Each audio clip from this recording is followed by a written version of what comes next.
right. Normally, I don't start the show right off the bat with a question, but today, Marcel, I'm talking to you directly on a Tuesday right after a long weekend. Marcel's going, hey, guys, I'm chilling at work, and I'm looking to see what Paulie's Particles are cooking up today with Creative Tony. You know what I'm cooking up today, Marcel? I'm cooking up some trouble, okay? I'm cooking up trouble. I'm cooking up controversy, and I want you to be a part of it. I'm glad to see you today, Marcel. Good to see Creative Tony. Great to see everybody in the comment section. Hope everybody had a nice, long, kind of leisurely, relaxing weekend. All-Star game, yeah, we're going to talk about it. By the way, before I go to the All-Star game and before I talk about Longbridge Pizza, Creative Tony, good morning. How you feeling today, kid?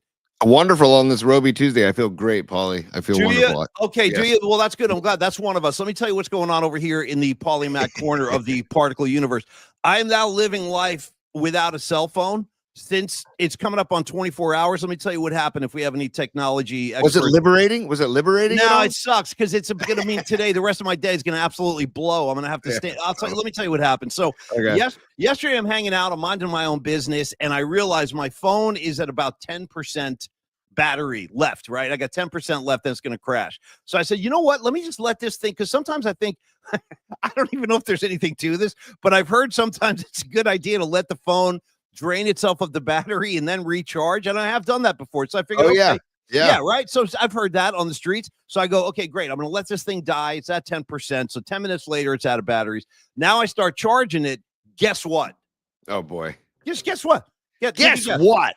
Well, I'll give you the answer. Nothing happened. So I've been trying to charge my phone for like 24 hours. I got zero signs of life. So this is kind of a PSA, a public service announcement. If you're trying to reach me and you're a friend of mine, a family member, because I know I got friends and family watching, I'm not dissing anybody. I'm not icing anybody. I just got no cell phone. I got no functioning, working cell phone. So after the show, I'm going to drive right over the street here. There's a guy in San Rafael. He's this cell phone repair shop I go to. I've been there a couple times. So I'm heading there right after the show, T. I'm just letting you know, if you try to text me, listeners anybody's trying to reach out to me, I got nothing. Anyway, Creative Tony, go ahead. Did the phone get wet by any chance, or did it just battery die? No, this is just natural causes now. Yeah. All right. Okay. I was gonna say, because you've heard the bowl and rice, bowl of rice theory, right? Where you put the phone in the bowl of rice and it dries it out, all that stuff. I mean, I've actually done that and it works. I gotta say, I've done it and it works. The same way I've put a halved onion by my bedside when I was feeling under the weather. And I woke up the next morning feeling better. That's some witch doctor shit you're throwing around now. The onion supposedly sucks out of you. I don't know. There's something happening between you and the raw onion table side or bedside. That sounds like 14th century medicine to me. If you're asking me, to tape an onion to the bed, I've never heard of this. Hey, a couple things. Speaking of onions, I will take a couple onions on my next pizza over at longbridgepizza.com. Check their menu out right now, longbridgepizza.com. I'll throw onions. In fact, you don't even have to if you just order the Nico pizza. The onions are already on there. They've taken the liberty of onioning up the pie on your behalf, along with the sausage, the peppers. It's fantastic. That's a Nico pizza. That's just one. We talk about the crushed cheese sandwich, a chopped cheese sandwich. That is their version of a cheesesteak. Phenomenal. The laid back vibe. You're getting the serious pizza. The guy, I've told you this before, the guy who runs the joint, Neil Denardi, super cool guy. Like, he fits right in. He fits right into like the whole vibe of the show that we've been trying to foster and bring people into. And by the way, great to see everybody lined up already. Go ahead and spread the word and tell your friends to subscribe to the show.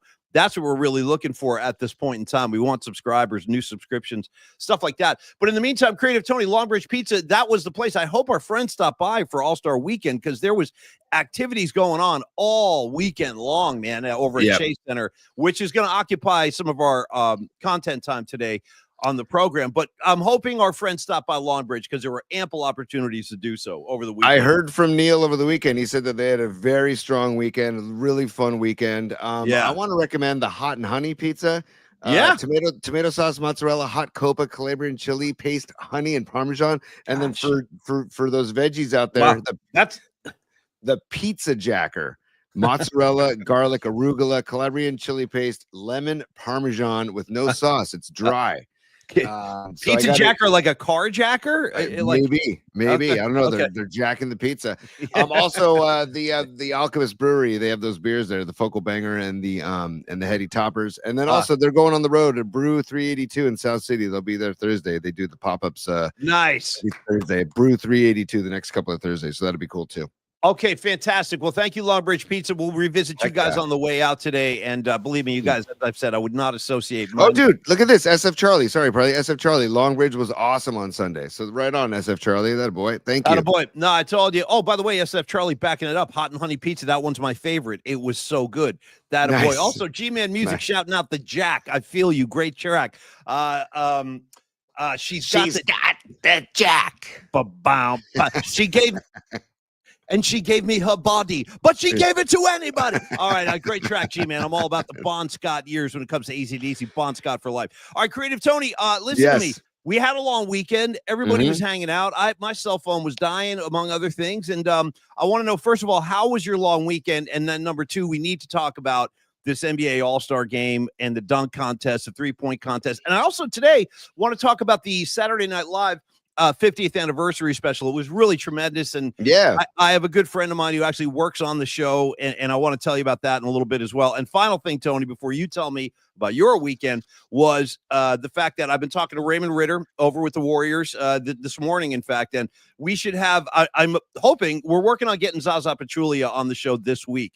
I just don't, he's the best. Zaza, in fact, I'm going to have to show Zaza that I rock his bobblehead right behind me every day when people are looking at Zaza's face. So, dude, Paulie, stand by on that note. Stand by. Nothing easy. Nothing easy. Nothing easy. Nothing easy.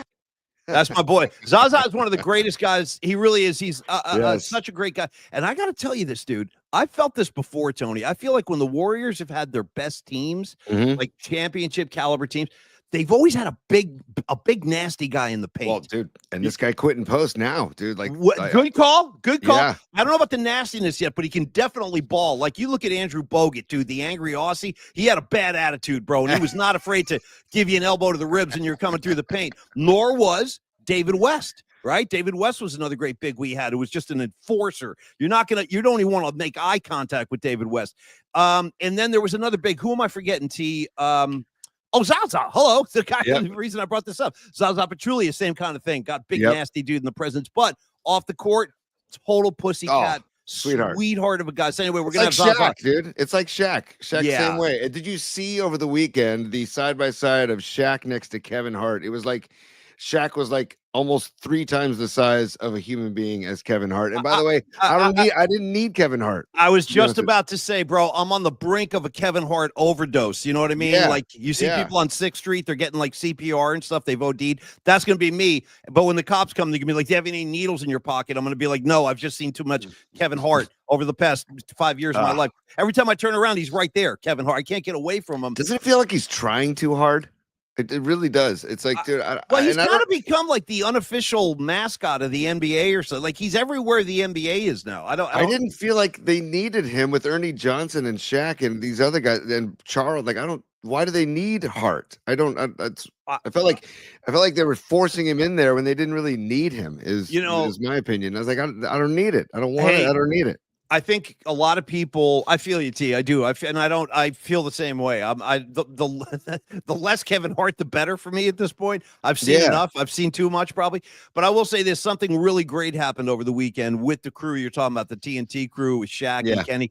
Charles Barkley. Okay, Charles Barkley showed his. Now, this is the kind of guy Charles is, man. Yeah, totally. He notoriously bashes San Francisco. He's been doing it for years. Horrible city. It's dirty. It's blah, blah, blah. Okay. So he's been here in in fact, last time the Warriors won their championship, their last title over the Boston Celtics, remember they were set up in the plaza there outside of the Chase Center, and just the blank you Chuck. You Chuck. I mean, loud as hell, bro. Loud as hell on national TV. So it's been kind of a thing. And then this year, Chuck, his true heart comes out. Charles, and there's no way you can't feel good about this, even if you don't like Charles Barkley, and I do like him. But he, I think you got to first of all know every time Chuck is bashing San Francisco or anything else, he says that's kind of loaded. He's got like a twinkle in his eye. There's a tongue in cheek there. I don't think he means half the stuff he says. So this trip, he goes, you know what I'm going to do?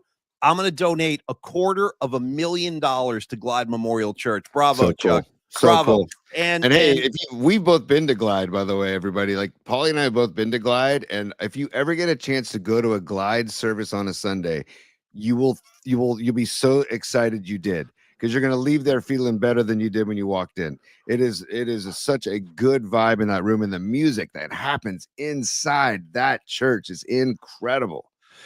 You want to hear something wild? Since we're bringing this up, I didn't expect to go down this road, but this is great San Francisco, like just great particles, great San Francisco stuff. So, okay, this is wild. Years ago, Tony, you remember on Lower Haight Street, there was a joint. We used to hang out there. There was a joint on Lower Haight called Nicky's Barbecue. Yeah, I used to. Yeah, I rolled it or had a joint with Steel Pulse at Nicky's Barbecue. Okay. That's exactly the place I'm talking about. Okay, so check it out. Here, I'm going to walk you through this, and this is all leading up to Glide Memorial. Just try to bear with me. It's going to take a second. So when I moved back to San Francisco from Jersey, it was 1996. Okay, so now I'm living in the city, and I'm so excited because now I'm like ground zero of any Grateful Dead activity. Whereas living on the East Coast, you're not getting as much. You're not getting Bob Weir popping in Sweetwater and playing all night. Like stuff like that is very specific to the Bay Area. Correct. And I'm a monster Deadhead, and I just wanted to be a part of the scene. And if there was something happening, I was going to go check it out. So I see in the paper back then, Tony, shout out to the Bay Guardian. Do you remember the Bay Guardian? Yeah, the Bay Guardian was fantastic. In Potrero Hill, man. The offices were in Potrero Hill. Love Bay Guardian. What do you want to do? You want to know who's playing at the bottom of the hill? You go open up the Bay Guardian. They got you covered. Slims, Bimbos. Can I shout out a Holy Cow? That was in there too. So yeah, Holy Cow. Nice. So I see in the Bay Guardian there's this thing at Nicky's Barbecue called Grateful Dead Night on Monday night. Yep. And I figure I don't even know what that is, but I'm going to Grateful Dead Night on Haight Street. So I go to and I went solo, by the way. The Lone Wolf. Dude, I went to solo when I went with Steel Pulse. I heard Steel Pulse was there. I'm going to Nicky's Barbecues by myself. Ended up in a van outside of Nicky's Barbecue with a J at Steel Pulse. That's what I'm saying, Tony. And that's why I totally endorse the lone wolf approach to life or socials. Just roll by yourself, bro. You're way better off. So anyway, I go into Nicky's Barbecue and I'm a fish out of water. I've been a Jersey kid for years, and now I'm back in San Francisco and I'm sitting in Nicky's. First thing that happens is I look over, and this is true. This is a true story. I look over, I'm sitting at the bar, and I look over, and there's a guy a couple stools down from me. He's just rolling a J on the bar. Broad daylight, like in the middle of everybody. I'm like, wow, this is nuts. That's how it went down in Nicky's, though, dude. That's how it went down. 100%. So I'm sitting there going like, this is effing nuts, man. Guys are rolling J's on the bar. Like in New Jersey, did they be tear gassing you, clubbing you, cattle prodding you? Like if they saw like even a roach come out. And so now I got guys rolling J's. And then the Grateful Dead music starts. So there was a DJ at Nicky's, and this is the guy's name. I kind of struck up a friendship with this guy. His name was a great handle, by the way, Tony. Dark Star Dan. Okay? Yeah, I remember Dark Star Dan. Yeah. Okay, Dark Star Dan. Okay, so Dark Star Dan is playing and I'll never forget this. Matter of fact, I'll check this out. Sitting at the bar that night, having my doors blown off just by San Francisco in full flight, dude. Jays, Dark Star Dan. I'm like, this is where I really need to be. Wait, Paulie, time out real quick. What year was this again? 96. 96. Okay. So Jerry hadn't even been gone a year yet, right? Jerry's like less than a year gone. Yeah. And so there's still, we're all looking for like, what's next now? Jerry's gone. Like, where do we go? I'm going to Nicky's. I'll start there. Grateful Dead Night. So Dark Star Dan, he's blasting Dead music. And I heard I'll never forget this. And I've never heard it before or since. He played a version of the Jerry Garcia band playing the Rolling Stones song called Moonlight Mile. Dude. Which is on Sticky Fingers. Beautiful, incredible song.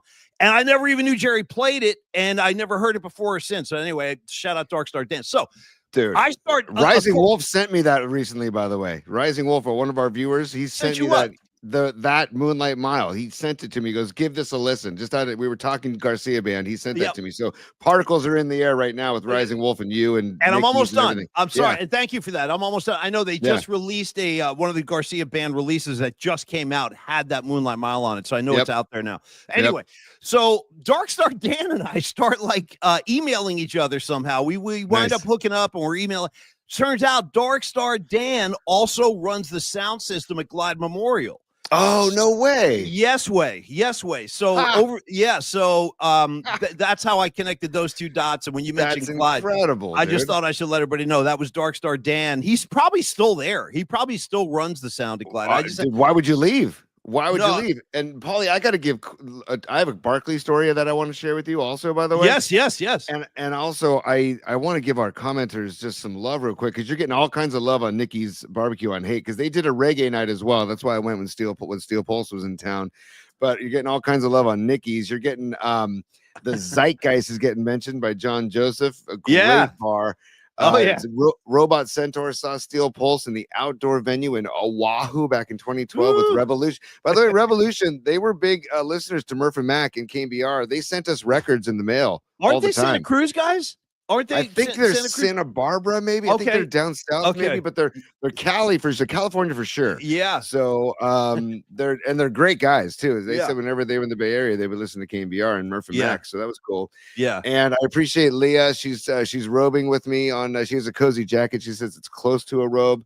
Oh, on that note, Paulie, it's close. Sorry, it's close enough, Leah. Just throw it on. You know what? My robe is right over there. I'll robe up too. I just haven't. I forgot to throw it on, but I'll get it before the end of the show. Yeah. I keep it. Yeah. It's you know what? Now I keep my robe in my home studio here. Beautiful. It doesn't even go in the. Yeah. Remember in Teen Wolf when he's like wolf out, wolf up, whatever you do. Right? Yeah. Robe up, robe out, whatever you do, buddy. Whatever. Well, it's like they say, dude. He showed up and he showed out, bro. He robed up and he robed out. You know, Paulie Mac was robing out. I'm going to robe out before the end of the show. I'm going to robe out. So anyway, Charles Barkley, going back to my original point. Yes.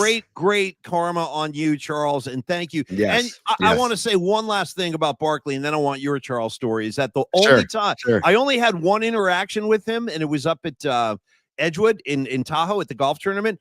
The guy could not have been any nicer. Okay, like without the cameras on, like he was totally cool. He was messing around with us. He saw us. He goes, "Oh, look at you, KBR, San Francisco, huh?" San Francisco. And we got into it, and he was just awesome. So I just want to let people know, Charles, like even though he says a lot of loaded stuff, he's actually a really good guy. So what was your experience, Steve? Charles Barkley, and we're gonna get to. I got some stuff to say about LeBron. I know. Sorry, that was me. I hijacked the show. Me and Dark Star Dan, we took it. Yeah. Paulie, the improvisation is the theme of this show. We roll and we juck and shuck and jive and I'll juck too, bro. I'll juck. Yeah. You want to juck? I'll juck. Hey, check it out, T. And I also thought that you would appreciate the whole Dark Star Dan tip and Nikki's bar. 100%. Yeah, 100%. Yeah. But I also want to talk SNL 50th anniversary. Yeah. And I want to talk about the halftime show of the All-Star game too. But before that, two things. First. Yeah. I would love to do this just because we were talking. It's a Roby Tuesday, correct? I want to just give some love right now to what is his freezing in Humboldt. Can you see the photo, Paulie? Is that amazing? There you go. That's my guy. What's this guy's name? This is my new hero right here. Who is 408 in Humboldt is what he wants to be called. But he sent us this picture of it last Tuesday of himself in a robe during Roby Tuesday. So I wanted to give him some love and say thank you. Anybody else want to send us pictures of themselves in robe? Hey, pauliespod@gmail.com. pauliespod@gmail.com. And look at him. Is that a beautiful sight? I see him. I think I want to incorporate this in a more. How can we? I want to be able to see this dude like on a regular basis, bro, because he's bringing the confidence. He's bringing the swagger. In fact, he's bringing so much swagger. He's going, you know what I'm going to do when I send my thing into PMP? I'm going to go ahead and throw my hood on, bro. Yes. My hood. He's hooding up, dude. Now, I got to be honest. I'm getting robe envy, Tony. I'm getting robe envy because I don't have a hood on my robe. Dude, look at him. Look at that smile. Dude, look at that smile. All damn day. 408. Amazing. Hey, 408 in Humboldt, bro. Fist in the air. I'm feeling you loud and proud. Tony, does your MLK in the background too, and Obama in the background. Nice work. Respect. Yes. All right. So hey, I just wanted to show that to you on a Roby Tuesday. No, thanks, man. I appreciated that. That was my favorite part of the show so far. Yeah. Isn't that great? And keep that nearby. I want to see him again before we wrap up today. I just want to see him one more time. I do. He might be our founding father. You know how we had like Hans Lufa as a founding father? He's like a cornerstone of our new show. I want 408 in Humboldt to be like the face of Roby Tuesday. And by the way, you guys are all welcome. Tell everybody in the comments line or our listeners and viewers, how can they contribute a photo like that if they want to? pauliespod@gmail.com. Just send us pauliespod@gmail.com. Send them in. Dazzle us. Rags, you're on the money. He does look like Nate Newton, dude. And Nate Newsom was a handsome man, I got to say, who is also a cannabis enthusiast as well. So shout out Nate Newton. Oh, yeah. He was quite the enthusiast. I think when they opened up his trunk, they got some evidence of like, oh, okay, you got enough in here for like a small village. I guess you're into this. Yeah, dude. Yeah. So my Barkley story. Before we got a lot to get to, but Tolbert and I went to a fight in Vegas. Gosh, I want to say, years ago. I forget what year it was. Anyways, it was a long time ago, and it was the Felix Trinidad Vargas fight. Trinidad Vargas. It was actually a great fight, and we were at Radio Row all week. Super fun. But Tolbert told me, and Tolbert and Barkley are buddies. From when they played. Yeah, and I think then they worked together too. I think Tom might have worked with Barkley when he was on the desk. Yes, when he was doing games on TV. Yes, he worked with Barkley. So so we're in the hotel after the show one of the days, and I was kind of kicking it in my room, and Tolbert's next door to me, and all of a sudden Tolbert comes by and he goes, "Hey, Charles Barkley just called, and I'm gonna go down and play some blackjack with Charles down on the floor. Do you want to come? Bring about $100,000 if you're going." Okay. I said to Tom, Tom. Those guys bet like 10 grand a hand. I don't know about Tom, but I know like those NBA guys like Tom. Barkley, dude, they throw 10 G's down like it's nothing. Yeah. So Tom was like, "Hey, I want to go down to the sports book and check out and make some bets." He's like, "But I want to swing by and say hello to Charles if you want to come." I said, "Yeah, sure." I said, "When am I going to get the chance to go play blackjack with Charles Barkley?" So blackjack. What casino are you guys in? Where are you? I want to say this was Caesars. I'm pretty sure it was Caesars. I like Caesars. And old school. I mean, this is 25 years ago, I think. Caesars is nice though. It's got an old school. It still is. Yes, it's very nice. Yeah. Yes, 100%. Yeah. And so we get down there, and I'm like, "Can't wait to hear where it's going." Yeah. I can't hang with this.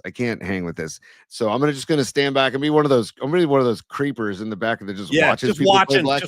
Yeah.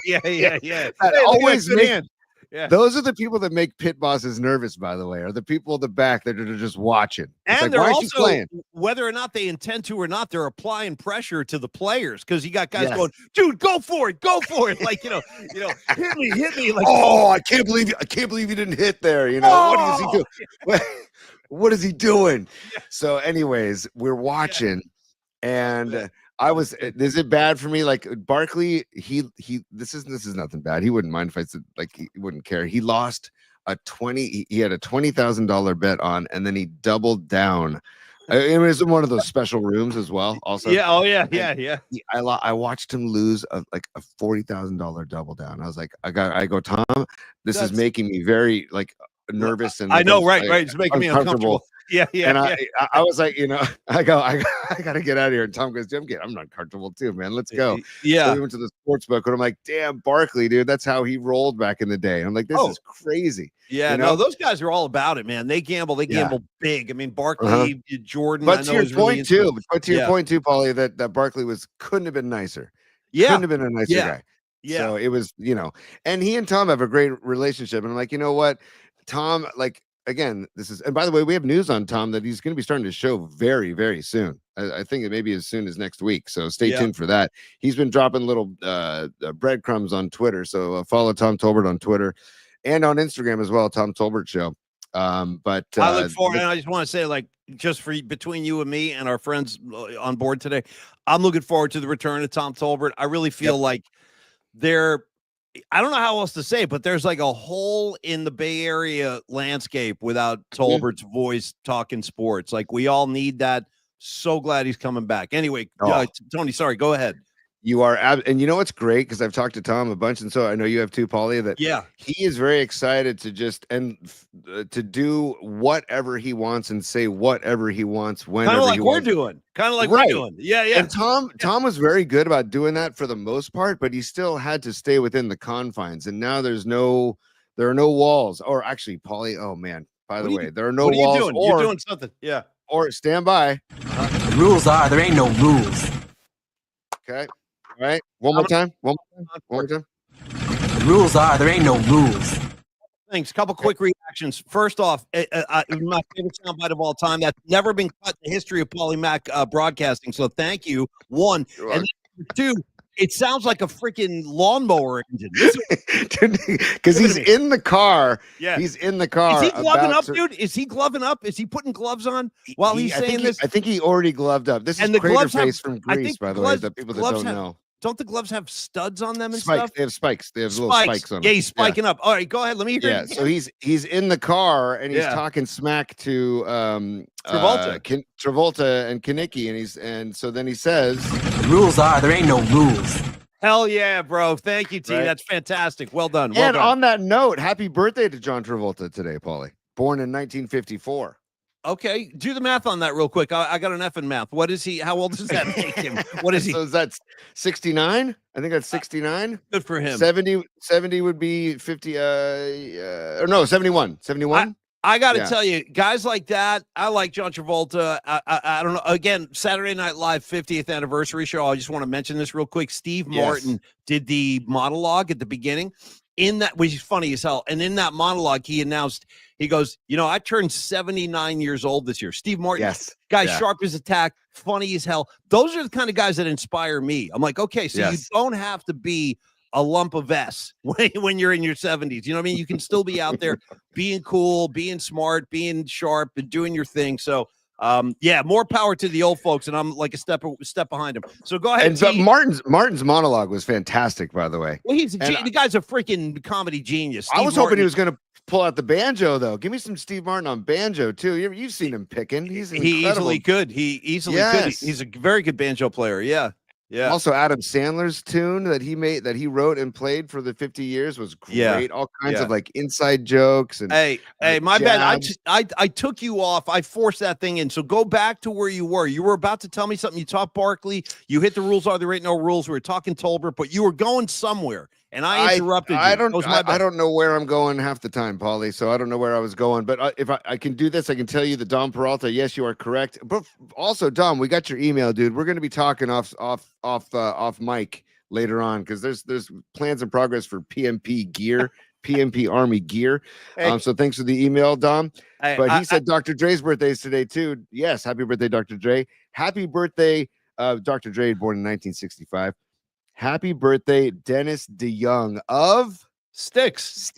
Yeah. Right? He did Mr. Roboto, right? Come say Javale, come say Javale, come and say Javale with me. By the way, hey, Rags, great call, bro. I see you on the jerk. He hates these cans, bro. 100% he hates these cans. He goes, don't take your glasses off like that. Use the OptiGrab, dude, the OptiGrab. Or the best is when he meets that carnival chick and she's like, let me guess your weight. And she just starts squeezing his ass cheeks. It's like in that trailer. You know what, Rags? You're going to inspire me to go see the jerk again. It's been way too long. All right, so Creative Tony, you know what? Why don't we do this? You want to segue into top three? Because that way, while you're playing the open, I can get my robe. It's right over there. And I have one more birthday for you, Paulie. Just because go ahead. Yoko Ono, born in 1933's birthday today. You know what I mean? I know. No. Yeah, it's tough. It's a tough one. We've all seen it. We've seen a mixed bag. It's a mix.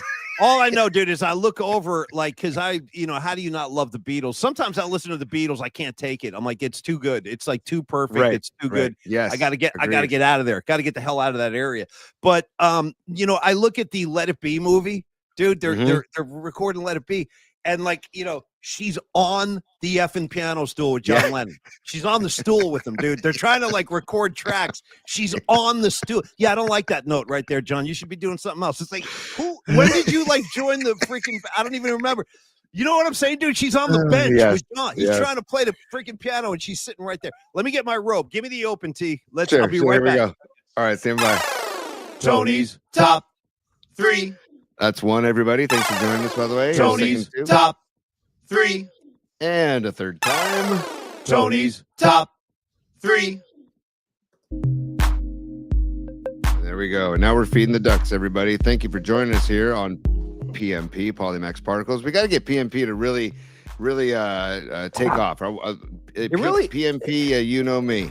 It really does something to your overall state. I already feel better. Since I robed in the up, robe, man. In the robe, I do. I swear, I'm not just saying that. I'm not embellishing this. I actually feel, I don't know. I feel more confident somehow. You know what I mean? I feel a boost in my confidence in my my overall kind of place in the universe. I just feel more important in my robe. I got to be honest. Do you feel as good as 408 and Humboldt feels, Paulie? Thank you. Probably not. I think he's got it figured out. First of all, he's in Humboldt, so he's ahead of the pack right there for starters. Humboldt. Shout out Murder Mountain, by the way. You guys see Murder Mountain on Netflix? Scared the living S out of me. Scared the S out of me. Yes. That's they're not kidding around up there. No, they're not kidding. Dark stuff. I thought, yeah. Murder Mountain. That's a great call, Paulie. Excuse me, by the way. I got to mute my mic. Wow. Gosh. Yeah. Clear it out, buddy. It was a long weekend. You got some backup there. Yeah. It was a long weekend, and my kids are still off today. So they probably don't go back to school till like mid-June. Oh, why break send them back? Nah. Why send them back? And tomorrow's probably a half day. Friday's probably a half day. Who knows? Just so long as you get to keep paying the tuition. That's the key. Yep. They don't. You know what I mean? Yeah. Dude, right. Trust me, I've done it. Number one, Tony's top 3. All right. Hey, LeBron. Okay. Hey, LeBron James.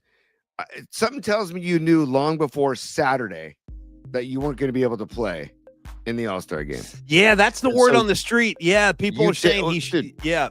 And supposedly he only showed up Saturday. He wasn't there Thursday or Friday. He showed up Saturday. He had no intention of playing. He basically had no intention of playing. Yeah. No intention of playing, but he takes a roster spot from somebody else who made maybe their only chance to play in an All-Star game. And LeBron says, you know what? I'm going to, I'm LeBron. The rules are there ain't no rules because I'm LeBron. And that really ticked me off. It really ticked me off because I'm like, dude, come on, man. You've been in this league how long? Yeah. How about he's the face of the NBA. Yeah, you're right. He's like the face of the NBA in this entire era. Yeah, he does it. He's got a responsibility. I agree. Go ahead. What was it? I think on Wednesday, Giannis said he couldn't play. That gave Adam Silver some time to get Trae Young. Like, hey, LeBron, we already know that you're an all-star, dude. Great. You could have easily on Wednesday or whatever day said, you know what? I'm not feeling it. I don't want to, and I don't want to risk it with really important games down the stretch after the break. Yeah. Let's give somebody else some love. That's why I can't stand LeBron in that respect. So my first question to you. Yes. Who do you dislike more, Paulie Mac? LeBron James or Patrick Mahomes? Wow. Boy. Well, okay. So you know what I mean? I'm going to go. Wow. Jeez. Boy, this is like a Beatles Stones thing. This is a tough one. And by the way, if the listeners, I just want to comment before I answer that question. If you guys ever want to get involved or ask us questions, go ahead. You can fire away your question. In fact, if we see you as a super, you'll go right to the top of the list. If you have any questions you want to ask us or join in on this thing. So, Tony, I would say Mahomes. I dislike Mahomes more. I think that LeBron James, I mean, dude, he's put 20 years of work in, 20 years. That's a lot of heavy lifting. Now, I don't like how he behaved this weekend. There's a lot of times I don't like what LeBron's doing at all. But the guy can ball. I have to give him respect after all this time. He's definitely not my favorite player of all time. My favorite part of LeBron James's game is his passing. I like his pass. But I actually think he's kind of one-dimensional in some ways too, because he just tucks it in and drives to the rim. Like he's just driving the paint. He can shoot too. Obviously, I know he's got a long-range shot, but no, for me, the answer is Patrick Mahomes. I dislike Mahomes in a very significant way. That's transcends my feelings for LeBron James. I kind of there are parts of me that like LeBron James, whereas and you know what, there aren't not any parts of me that like Mahomes. I don't have anything good to say about him. I really don't. On that note, because I know we have some viewers and listeners that are Chiefs fans, and a couple of them approached me and asked, what is it about Mahomes that you dislike the most? Are you me? You're asking me? Yeah. I dislike the fact that he's never been hit. I'll start right there. I said the same thing. I said the way he manipulates the rules of the game, and then he pisses and moans. Like if one call doesn't go his way, he jumps up and down like a little kindergarten kid who got held back at recess or something. Like I just don't like how he behaves. I don't like how he, like you said, manipulates the game. Does a little song and dance on the sideline, trying to draw penalties. So don't get me going. I was in such a good mood. Everything was going so well. See, I just like LeBron more. Speak to Mahomes. it. Go ahead.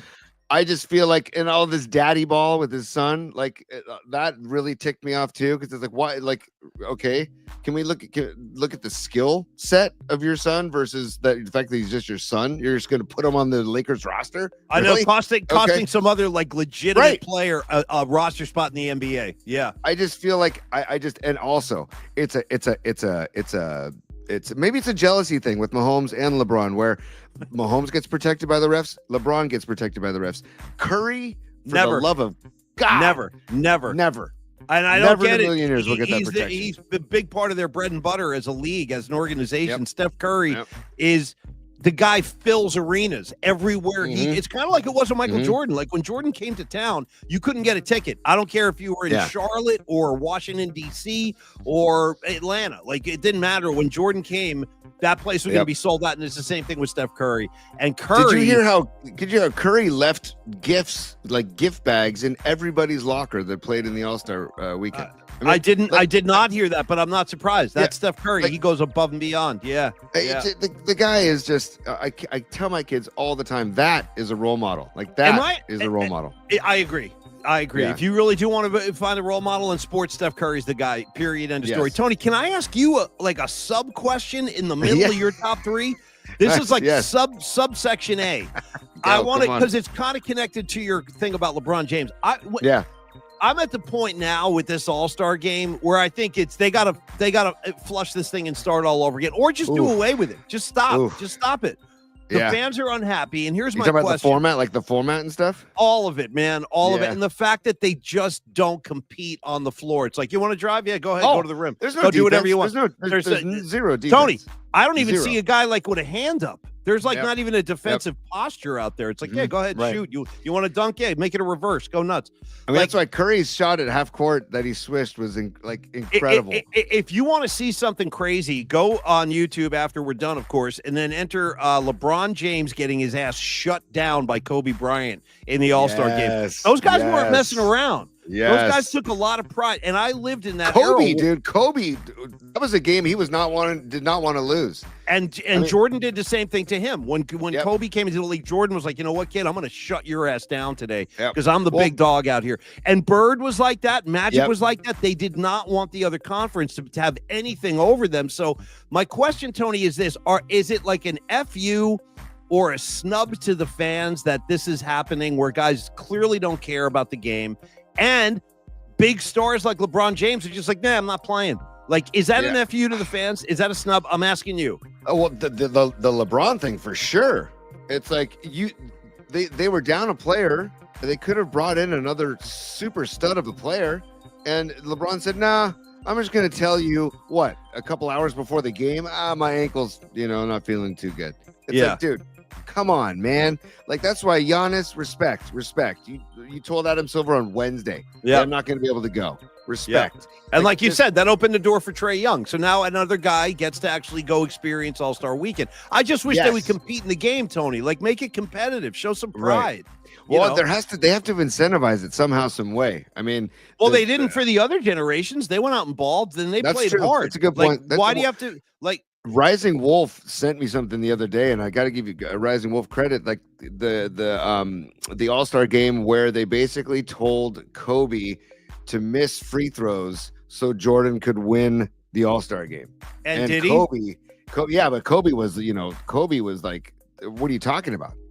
I'm here to win. I'm here to win this freaking game, dude. Yes. Like, I mean, I don't know how to get it back. The new format was interesting, I will say, because knowing that at first to 40 was like, okay, this is interesting. It totally changes all of the strategy of if there is any strategy. But I don't know. I don't know, Paul. I really don't know what to do. The Pro Bowl, the All-Star game, like the baseball All-Star game has the only one. It's the only one left where it's an actual competition. Like it's the only way. I mean, football now, Tony, they're playing badminton and shit. You know what I mean? They're doing tug of war. It's like there's no football even involved. Again, when I turned on the Pro Bowl this year, I saw the Niner fullback, Kyle Juszczyk, our effing fullback, punting footballs into barrels. I'm like, I got better things to do with my time. I really do. Tug of war, Paulie. They were doing tug of war. Tug of war, competitive gaming. You know what I mean? Why don't we just play Space Invaders for a couple hours, see who wins, see who gets high score? Tony, now I agree, baseball's the only one. But again, like I think that the players, it has to come from them. It can't come from Silver. It can't be an edict. It has to be decided. Like, guys, let's go compete this year. That's it. It's as simple as that. Correct. Anyway, sorry, I went on a tangent there, Tony. I know you got your top three. You got your top three. We haven't even gotten to number two. So anytime you're ready. Cool. Number two. Let's get to number two, and I'm going to share something to involve the question number two. right here, P. Come on, share. What do you got, man? Stand by. Can you see it? I'll make it larger. I'll make it larger. You're good. Yeah. Can you see it? The Bosa brothers? But this post, and I know it was a couple days ago, but we weren't on the air yesterday. Cheryl Bosa, the Nick and Joey's mother, posted this. Yeah. So I have to ask the question. So then there's that, right? There's Cheryl Bosa. Then there's also, where is this other thing that we got to read here? Where is it? Oh, I can't find it. Anyways, Max Crosby. Yeah. Max Crosby. Yeah. He tweeted about how fantastic of a 48 hours he had in San Francisco and what a great city, and he basically was at his sales pitch to, hey, Niners, come take a look at me, come get me. Yeah. My question to you, number 2 and Tony's top 3. Yes. Would you rather have Max Crosby or do you want the Bosa Bros? Well, if I had a choice, which sounds like you're giving me the choice, I'll take Max Crosby. The choice. I'll take Crosby. I think that guy, he affects every snap, basically. I mean, you got to account for Max Crosby at all time. I like Bosa, the other Bosa. I like Joey Bosa. I just think he gets hurt too much. He misses a lot of games. Yep. And I don't think I'm just thinking, but I don't think at this point in his career, he can affect games the way Max Crosby can. The idea of Crosby and Bosa on the same D line, now you're cooking with some freaking grease, man. That would be incredible. So yeah, that's my choice. How about you? If you had to say, I agree. I don't know if I want the brothers on the same team. I don't know. It's almost too cute for me personally, and I don't know. And I brass tacks, Joey Bosa seems to get hurt, like you said, every season for 3-4 weeks at a time. And I'll tell you one thing, if Creative Tony's about one thing in his life, he's about brass tacks.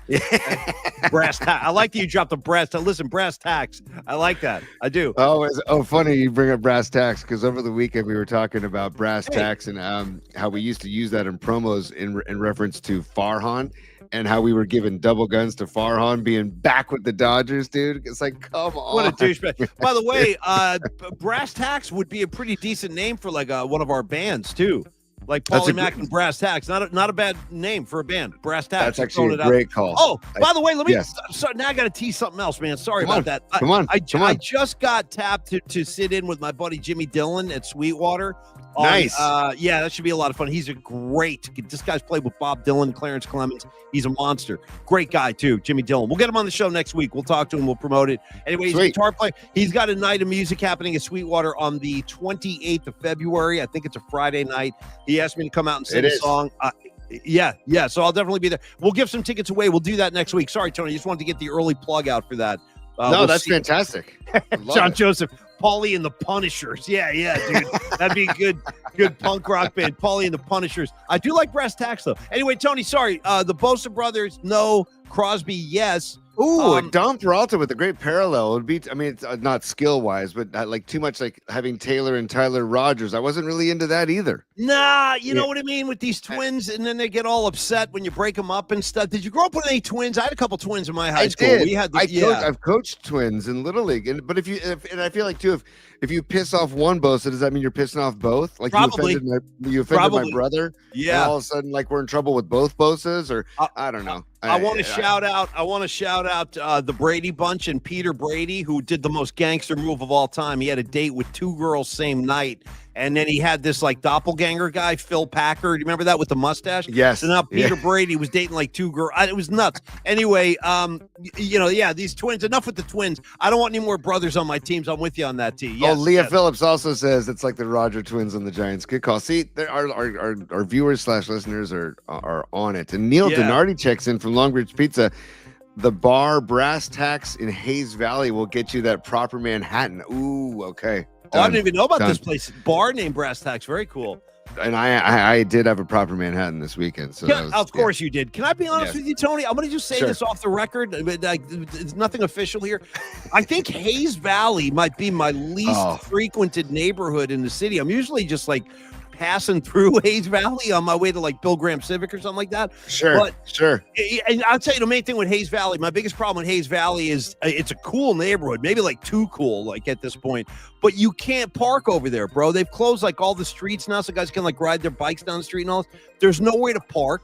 So I got like anxiety when I go through Hayes Valley because it's so congested now. But when was the last time you hung or did anything in Hayes Valley? Tell me the truth. I need the viewers / listeners help on this because there's like a boat style, it's like a Pirates Cove bar, something Cove, something Pirates Cove. Oh, is it Smuggler's Cove?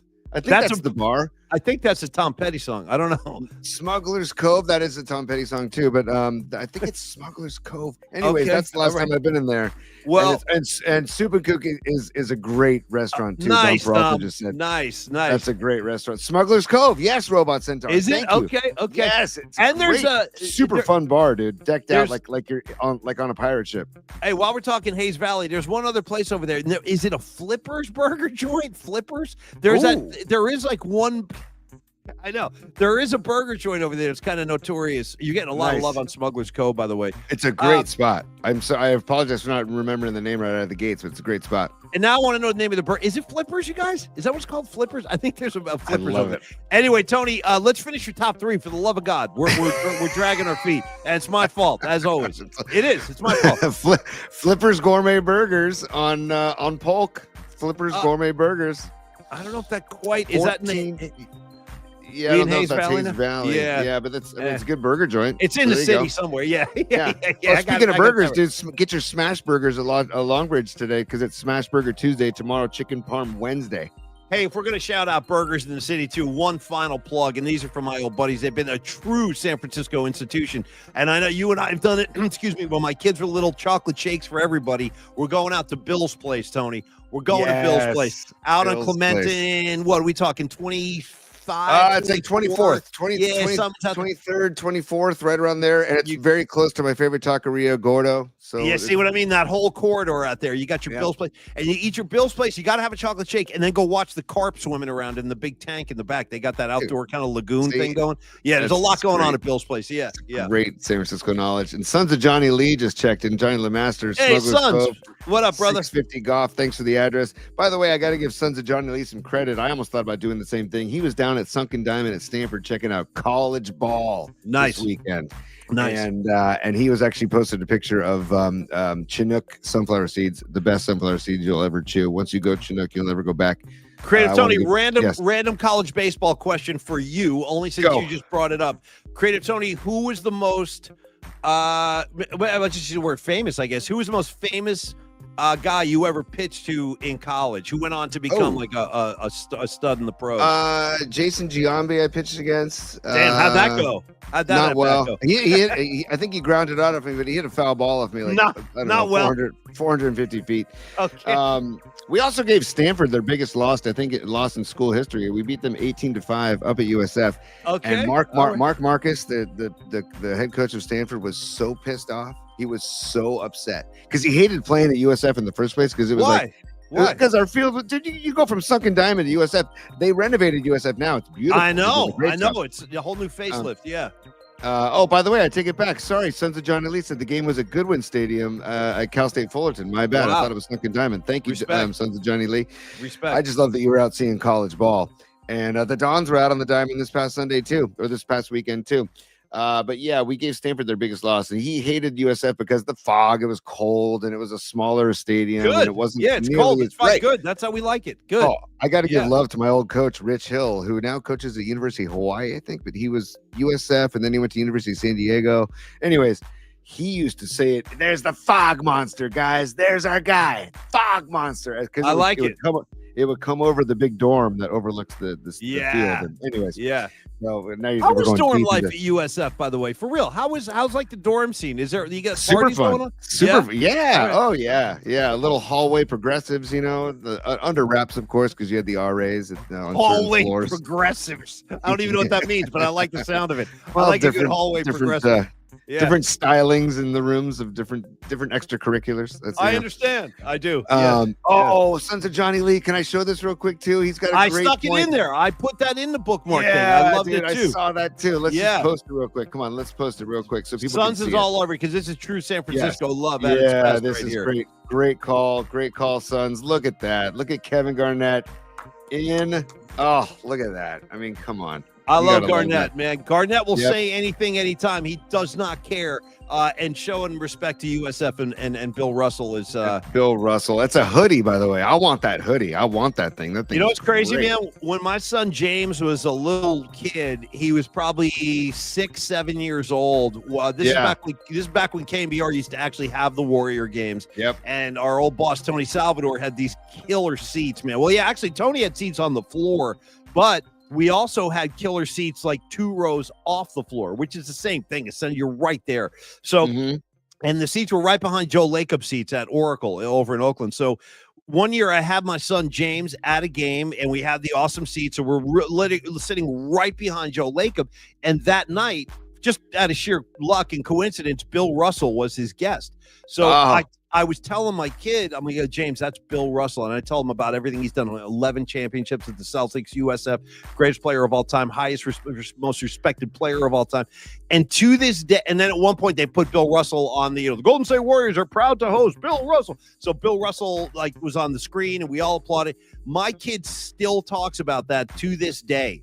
Like he's like, Dad, remember when we saw Bill Russell? I'm like, yeah, man. And I'm so glad he remembers that. So when I see like Garnett respect given to USF and Bill Russell makes me very, very happy.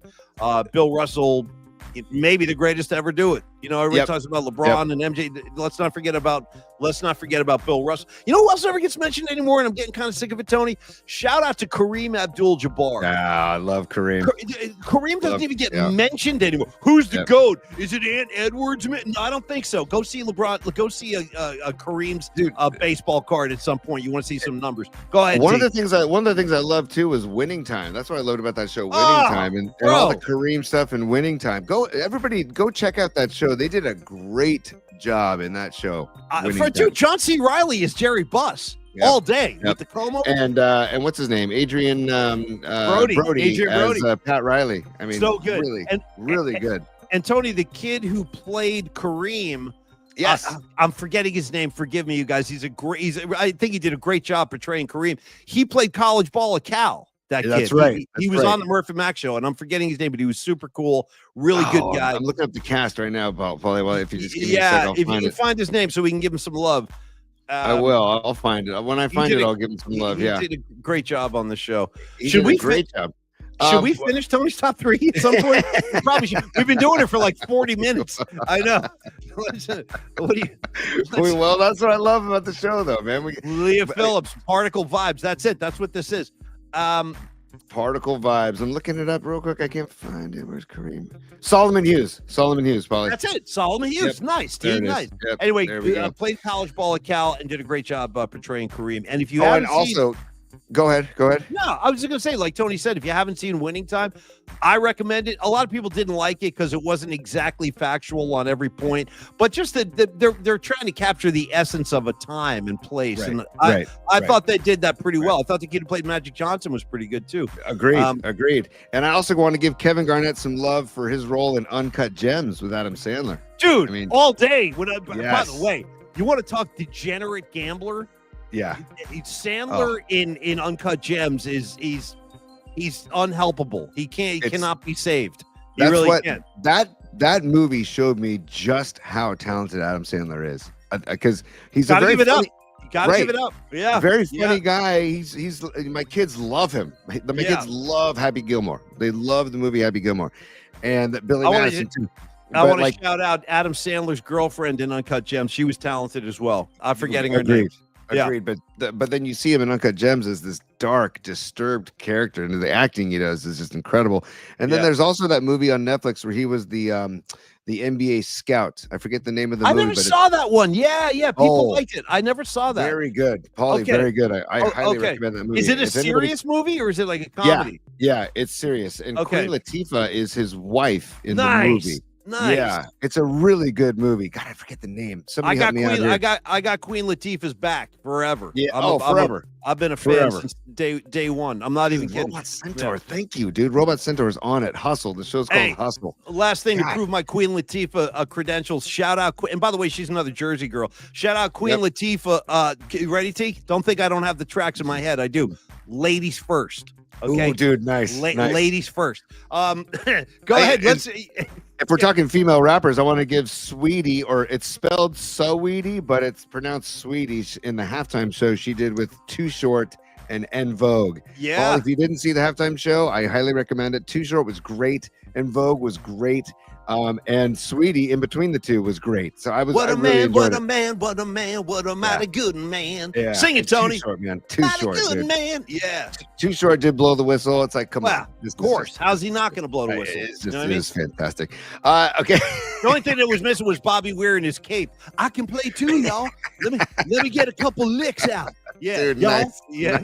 Hey, by the way, just to clarify something, in case some listeners don't know this, because I've been doing this for so long now. Yeah. The reason that I say y'all all the time, and that's like my tribute to Bob Weir. Yes. He used to say y'all at the end of every sentence. We're just going to come out and play 2 sets, y'all. You know what I mean? Like he would say, thank y'all. Thank y'all. So he said y'all so much, I started saying y'all, and that's how I adapted y'all as part of my vernacular. Tony, your top. And we're not going to stop. We're not going to stop either.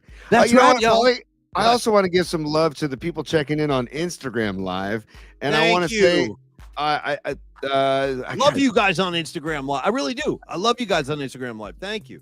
Kina Joder, I think is. I spent the entire weekend watching Particles, all the old shows and everything. I don't care if I'm the only one on here. I spent the whole weekend watching shows. Nice. Thank you, dude. I love it. The Stone Foxes are watching us too. Shannon Kaler. Hey, what up, kids? And then checking in on Instagram Live. It's so funny because there's Instagram Live, there's the YouTube community, and then there's a whole other scene going on Twitter. Like there are people watching on Twitter too. I'm still trying to figure out how to consolidate. How do I get all you guys in one place? I don't think it's possible. I think it's all spread out. It'd be great if we could make that happen in the future, man. They're like we said, brick by brick. Yeah, you know, one step at a time. We're building this thing, you know, and let's see where we are a year from now, Paulie. We can have maybe our 1-year anniversary at Longbridge Pizza. Shout out to the Eagles, Tony. Who's going to make it? We'll find out in the long run. I actually love that. Yeah, that's a great song. That is a great song. Joe Walsh slide guitar solo on that song is badass. Great track. Tony, your top 3. It's still going. And Leah Phillips out of nowhere wants to know if you still do the show on Mount Tam, Paulie. Do you want to answer that for her? Yeah. Hell yeah, we do. It's called the Sound Summit Concert. It happens every, usually in September. Yep. Usually in mid-September, so the weather's really nice. Yes, Leah, we do. I'll get you on the list. You come and hang with us this year. I'd love to spend an afternoon with Leah up on the mountain because, yes, we do. We have a great time. What's so funny? Rising Wolf. Man, I hate the effing Eagles. Yeah, well, shout out Big Lebowski. Not the football team. Shout out Big Lebowski. Totally. Okay, number 3, because we've been talking about the Bosas, Max Crosby, LeBron, Mahomes, the All-Star weekend. We'll get into SNL 50 to kind of finish the show. How about that, P? Yeah. And then I got to go get my phone fixed, so I actually got to get out of here pretty soon. It sucks. You got to call some people. You got to call your people. Yeah, dude, I hate going to deal with the cell phone store because I never know what they're talking about, and I wind up standing there for like hours. Yeah, you know what I mean? I don't even know my own password. They're like, "What's your?" I'm like, I don't know. How about can we start a new business where we hire people to go handle that stuff for us? Like, who wants to be my phone guy? Who wants to go take my phone? I need a phone guy. To the phone store. Yeah, there's no pay, by the way, but we can burn one after you're done if that's any consolation. You know what I mean? Go to maybe like in Nikki's barbecue style. I got you covered in that sense. I got everybody covered. Tony, your top 3. Give me number 3. Let's get into it. Well, and can I give a quick shout out to BC Bud? That's all I'm going to say. Just a quick shout out. I got BC Buds downstairs right now. My favorite strain, by the way, Lucky 7. Okay, that's this year's. I'm not kidding. That's this year's. Fantastic. Shout out Lucky 7. I don't want to get into details, but yes, BC Lucky Bud 7's good. I got my Lucky 7 on all weekend. Go ahead, T. Love it. Show up. G-Man Music says to show up to the phone store in your robe. I'd be a gangster move. Let's be honest. It'd be a pretty gangster move. Come on. All right, dude, number 3. And this is totally not sports related, but we say number 3 is a wild card. It's always a wild card. And this came up in conversation over the weekend. We were talking about weddings and going to receptions. I always request certain songs at wedding receptions because of like the response they get, and they're super fun. And I wanted to know, so, Paulie, what song or songs? Well, first of all, do you request songs Sure. To a DJ Sure. or a band or a cover band Sure. at the wedding reception? And what song or songs do you oftentimes or always request? Well, first of all, I got to acknowledge my buddy. I don't think he's watching the show today. My buddy Winks, because he started this tradition years ago, and we still do it to this day. Yes, we request songs, and there's like an ongoing joke that we do at every wedding we go to. DJ, band, doesn't matter. Go up to the entertainment and just ask for the most obscure thing. Like, well, I'll give you an example right here. We go up to like the wedding band and be like, "Hey, do you guys know anything off the Judas Priest album, Sad Wings of Destiny?" Stuff like that.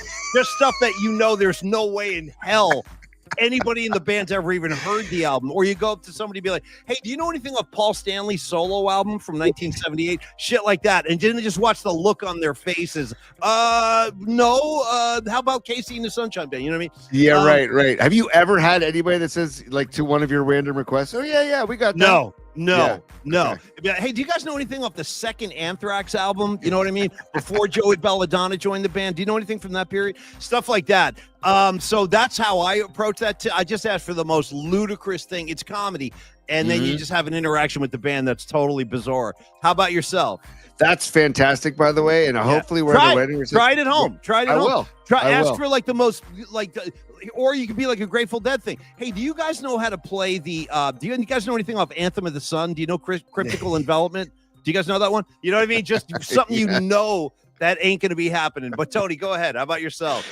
I always do Footloose. First of all, is probably my number one request. But no punchline. Like, you're dead serious about that. I want to hear Footloose, and I want to hear it. I gotta cut loose. Foot loose. Kick off the Sunday shoes, Paulie. Yeah. Please, Louise, dude. Please, Louise. Blow me off my knees, right? Wow. Jack. Is that the line? Blow me off my knees? It's not that. It's like highly suggestive. I don't know. I didn't write it. I'm just asking questions. Blow me off my knees. Damn. Okay. Maybe that's not the line. Maybe I could be. I hope it is. I hope it is. That's rock and roll. Come on. I could be getting the line wrong. Yeah. But that usually gets a good reaction, and I want to hear it like immediately. But then I also love Good Vibrations by Marky Mark and the Funky Bunch, which check it out. Yeah. Feel it, bro.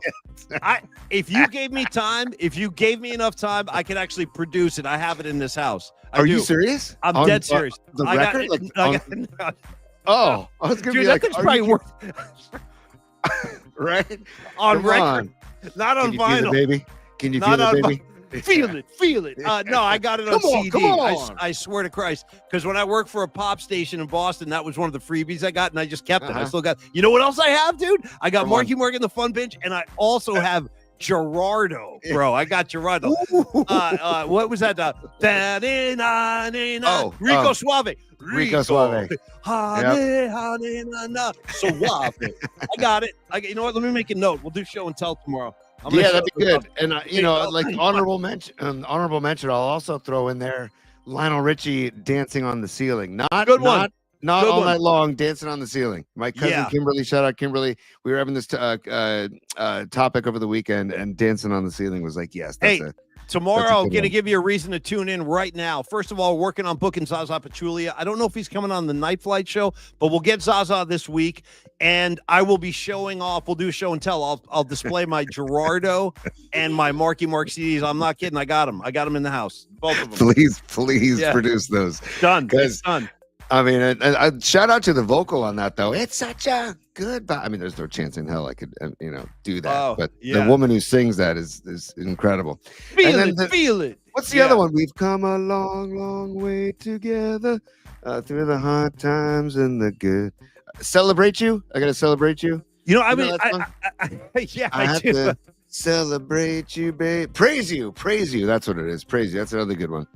Okay. For wedding receptions. And then, something really crazy, by the way, I'm telling everybody, I'm telling the whole classroom about this, yourself included, Tony. Go to YouTube later today.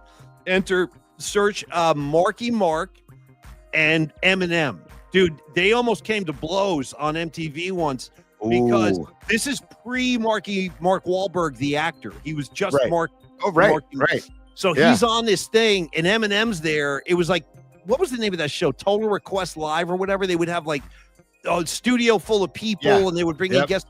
Eminem was there and he was basically talking smack right to Wahlberg's face. He was like, yeah, bro, whatever, man. You're not even a rapper, man. He was like dissing him. And you can see Wahlberg's getting pissed. But Wahlberg would punish him with one punch. Wahlberg would mess him up. Wahlberg would mess him up bad. Wahlberg is actually from the streets. I'm dead serious. He was like a thug in South Boston. He really was. He had like a really dark childhood. I'll leave it at that. Right. Shouldn't be laughing. Sorry, I'm laughing at the commenters. I'm not laughing at what you're saying. No. I mean, like, he used to mug old ladies. Tony's like laughing. Yeah, it's great. That's like when Jerry Seinfeld steals the Marlboro Rye. Remember the Marlboro Rye? Give me that, you old bag, dude. You old bag. And then sprints, dude. They show him sprinting. He's like, with the bread, like a football. Yeah. Give me that, you old bag, dude. And then George links the Marlboro Rye onto a fishing line. Reel it up, man. Reel that bad boy up. By the way, I don't think I've ever had a Marlboro Rye, but it does look pretty good. It looks. So I used to work at a Jewish bagel shop, deli, and we had the black and white cookies, we had the Marlboro Ryes, we had the challah, dude. For the Jewish holidays, the old Jewish women came in and they were not messing around, dude. No, they wanted their challahs, they wanted them candied, they wanted them ready. I would show up at like 5:30. The shop would open at 6. I'd show up at 5:30 in the morning. They'd already be waiting at the door to get their challah for the holidays. I'm like, all right, respect. All right. Sorry. Hey, T, let's wrap. And I want to. No. I'm just trying to think of. We should get into the SNL. I wanted to say a couple things about it. Like, come on. I would recommend everybody check it out. I mean, it just it makes you realize when you watch this thing how much a part of our lives it's been, like how much it's affected the culture. And then when you go all the way back and you realize how renegade that crew was, Bill Murray and Belushi and Lorraine Newman, all those guys, Gilda Radner, they're how much great. talent came through Saturday Night Live. It's outrageous. It's still coming. Yeah. And I do want to give my friend Chris some love, my buddy Chris Kelly, who is the stage manager. I talked to him yesterday. He said he was gassed. He goes, I'm gonna have a couple of beers. He goes, I'm gonna have a couple of beers and I'm going right to sleep. So, this show itself, and by the way, I just want to tell you what Chris does. My friend Chris, he is very modest. He probably would not even want me saying this on the air, but screw it. I'm going to give him some love anyway. He is the stage manager, so he barks out orders like, guys, let's go stage 2 right now. Because you'll see Chris running across the stage when they go to break. I saw him. When they go to commercial. I saw him there. He looked great. He was wearing a suit. He looked very handsome. And he barks out all these orders, but it's amazing to watch all this like really high level talent, like kind of respond. Like when he gives an order, it's like, okay, officer on deck kind of thing. Like, he runs the show. He literally runs the show. Anyway, so Chris did a great job and it was just so funny. I mean, the Paul McCartney thing at the end was pretty touching, I thought. Great to see Eddie Murphy, dude, in skits, actually performing skits. And acting as Tracy Morgan, and Eddie Murphy acting as Tracy Morgan. That was incredible. Well, my favorite line of the entire evening was during that skit when he goes, I eat 4 cheese lasagna. And they're not like, 3, not 3 cheese. If it got 3 cheeses, I ain't eating it. I was like, Eddie Murphy, bro, that's what we need. Please come back. Give me more comedy. I need to laugh with Eddie Murphy. So anyway, it's great to see Eddie Murphy. A lot of great cameos throughout the night. Bill Murray doing his favorite news anchor thing at the top 10 anchors of all time. That was hilarious. So anyway, it was just a great show. And I wanted to give my friend Chris some love. Keith Richards in the house. Did you see Keith? I did. Yeah. By the way, when they did shots of the crowd, I mean, it was like Jack Nicholson, dude. I haven't seen Jack Nicholson in forever. There he was introducing Adam Sandler, and then Adam gave him a shout out, and right behind Nicholson is Robert De Niro. I'm like, man, I wonder like that scene of those seats is like incredible. It's a who's who, I thought no, totally, Tony, totally. I also, I thought kind of stole the night in a lot of ways, and was always a favorite of mine, and she made me laugh a bunch. Molly Shannon. Dude, Molly Shannon came out as the lady. I'm 50. I like to kick, and she's like doing kicks. She's fun. Molly Shannon doesn't give a damn. Like she'll do anything for a laugh. And I really like that. And also, the last thing, dude, Kate McKinnon and freaking Meryl Streep doing the UFO abduction thing. Yeah. Bonkers funny. Kate McKinnon with her pants like up to her like breasts essentially. Very funny. Didn't Martin Short and Molly do something together? Yes, the older parents, couple. The drunk parents, they start making out. She's practically humping them on the stage. Yeah. Anyway, very, very funny show. And it makes you feel good about it. Like, wow, that's America at its best, man. We're giving you those kind of like iconic performances, and it makes 100%. You realize like how much like we all need to laugh. Like, dude, it might be the most precious commodity out there, laughter. And 100%. In this day and age. So it was a nice night, man. And then the last thing I'll say, did you see the John Belushi film, Don't Look Back in Anger? Did you see that? No. Oh my God. No, I didn't see that. Dude, now I have seen this before, but I hadn't seen it in years. And I forgot. I'll tell you about this real quick and then we can get out of here. This is crazy. I'm getting the chills just thinking about this. Oh, it's weird. So in 1978, they shot a skit where John Belushi is dressed as an old man in a graveyard, visiting the graves of all the other cast members that died. Oh, wow. And he is going like, they always thought I'd be the first to go. It turns out I lived the longest. And he goes over to Bill. That's Bill Murray's grave. That's Chevy Chase's grave. And it's just kind of creepy. Whoa. And touching at the same time. Yeah. Definitely find that. And the name of it's like a short film. It's like a 5-minute piece. And it's just Belushi in a graveyard, but he's dressed as an old man. And boy, that one threw me right off the horse. I was like, wow, it's very powerful. So check that out when you get a chance. Yeah. I also want to give some love to Adam Sandler's tune that he wrote and sang and played. I thought it was great. And again, just seeing how much talent has come through. And the Weekend Update was really good. And Colin and Michael Che, they do such a great job with that because those are not easy shoes to fill, I think. Yeah. And to keep that going as well as they did, I got to give mad respect to those guys. I just, like you said, Paulie. Oh, did we even talk about I can't remember if we talked about this on the show or not, because I know we texted about it. Post Malone singing "Smells Like Teen Spirit." The what was that on Friday night? Correct, right. So that was like the night before the big SNL 50th show. Is they had a concert at Radio City, and they just had like 1 million. That's the other thing about Saturday Night Live. The biggest bands in the world have played there over the years. So they did a Nirvana reunion with Post Malone singing, and it was pretty damn good. I mean, Post did a great job. Yeah. I think you said on the tape, it was Paulie, Murph, and I texting about it, and you were like, that's not an easy vocal to do. Oh, my God. So years ago, our buddy Scott Bennett, we have a friend, Scott Bennett. He's a drummer in a U2 tribute band, and he called me this is years ago. He called me and he goes, Paulie, we're going to do a night of we're going to do like a Nirvana tribute show. Can you come down and rehearse with us? We just want to see if you can sing this stuff. Dude, I went down to this rehearsal. It was like the worst experience of my life trying to sing Kurt Cobain songs one after another. It's impossible. It's impossible because Cobain was screaming at the top of his lungs. Right. And Post Malone was doing that. I can't do it. I cannot do that.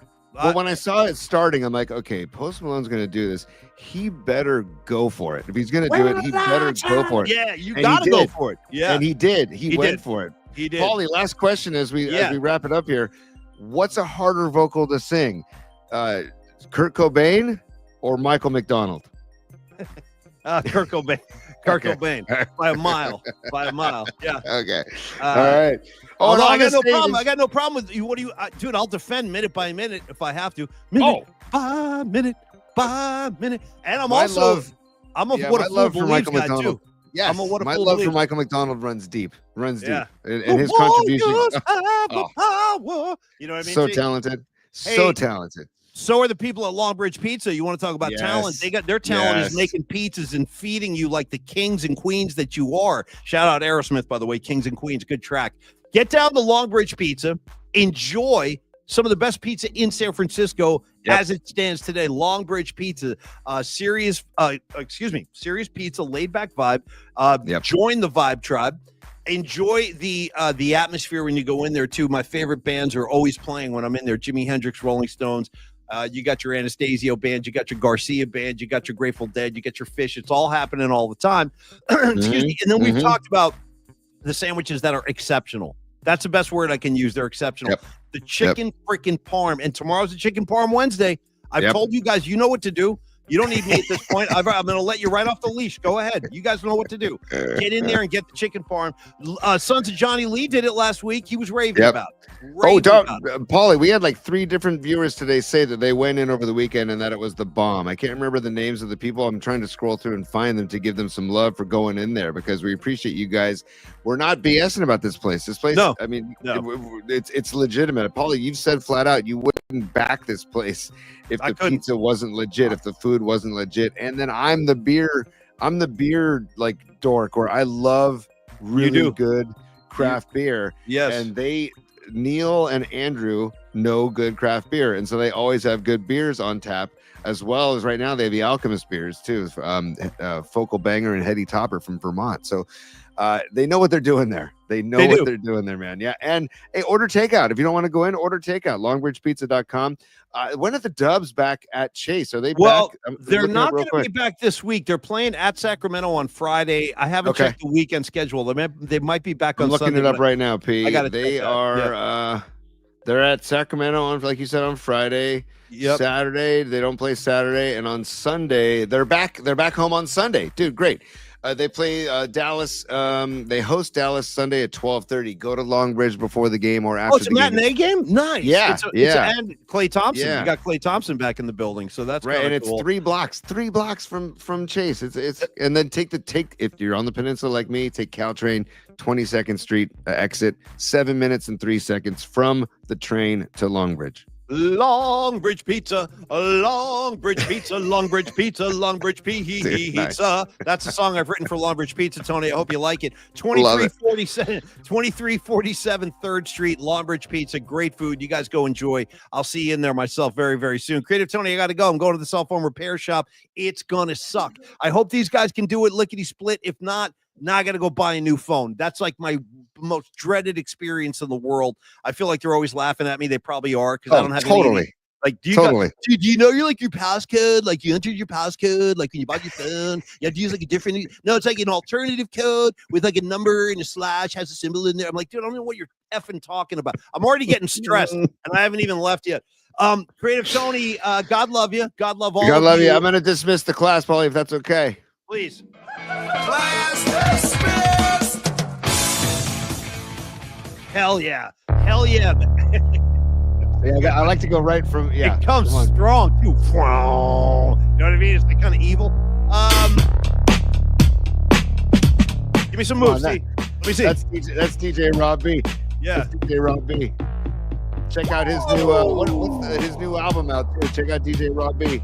Bandcamp. You can find him on Bandcamp. This is he made this track for us. We love it, and he's got a new album out as well. So Creative Tony, love you, buddy. Peace out. See you tomorrow night for the night flight. And also our schedule. Just to everybody, people have been asking about our schedule. It is Monday, Tuesday, 11 a.m. Wednesdays at 8 p.m. Thursdays 11 a.m. Fridays high noon. So 11, 11, 8, 11 high noon. These go to 11. Creative Tony, be cool. Wish me luck. Send me some good energy. Everybody, I need the energy. Help me fix my phone so I can rejoin the rest of the civilized world. Creative Tony, if you don't hear from me, check your emails. That's all I can say. It sucks, but I'm on my way. I'm going to eat some lunch. I'm going to go to the cell phone store. I love you guys, and everybody be cool. Thanks for joining us today. Had a lot of fun. No, thanks, bro. Thanks. I text you, but I can't. No. Tomorrow night. Hopefully, you're texting me about our night flight tomorrow night at 8 o'clock. And if not, check your emails. Okay, everybody, be cool. Enjoy your Tuesday. Tony, have fun with the kids, and peace, y'all. See you tomorrow night.